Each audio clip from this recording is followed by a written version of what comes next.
Stephen Gostkowski's extended tenure with the New England Patriots has come to an end. He had been there for 12 seasons. He was the kicker that they acquired in the draft after Adam Vinatieri left for the Indianapolis Colts. They stuck with Gostkowski through some not great performances. Remember the missed extra point in the AFC Championship game in 2015? And I know you'd have to play out the rest of the game from that point forward, but you know, that was the difference between possibly going back to the Super Bowl again and not going there at all.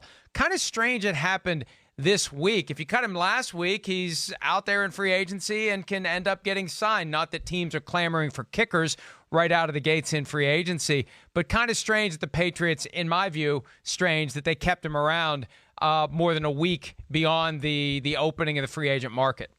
Yeah, I mean, you're right. You would think that a guy that's done as good for the New England Patriots as Gostkowski has done, that they would have maybe got him out the door and let him, shop himself free agency-wise. But I think the point you made is right, Mike. I mean, first off, nobody's, clamoring for the kicker position yet. These will be one of those things as we get further along in free agency. You'll start to look at kickers more, other options. And the big thing, too, is I don't think New England was, deliberately doing this to screw over a Gostkowski. I think they're a team that was kind of trying to figure out. They had a lot of things to figure out here as of late. They had to make some moves. They signed a few players, lost a few players. Of course, we're waiting for Tom Brady. So I think all of that was part of this formula that led to Gostkowski finally seeing him get released by New England. But, man, I mean, hey, we talk about Vinatieri and all the greatness he brought to the Patriots. Gostkowski, okay, it might not be Vinatieri level, but it's pretty damn special as far as big kicks, big moments, consistency. I mean, he really did it all for that organization. It was one of the better kickers in football the last few years. And you never know how the dominoes are going to fall with the Patriots. They could bring him back at some point for all anyone knows. Maybe they just didn't want to pay whatever he was due to make on the second year of the contract he signed a year ago. He ended up on injured reserve last season, and they had a revolving door at the kicker position. Not nearly as big of a concern for the Patriots as in the past because they've got far bigger fish to fry in New England with Tom Brady gone, but still a concern because it's a critical position. If you're going to be in close games, you need to have a kicker who can make kicks.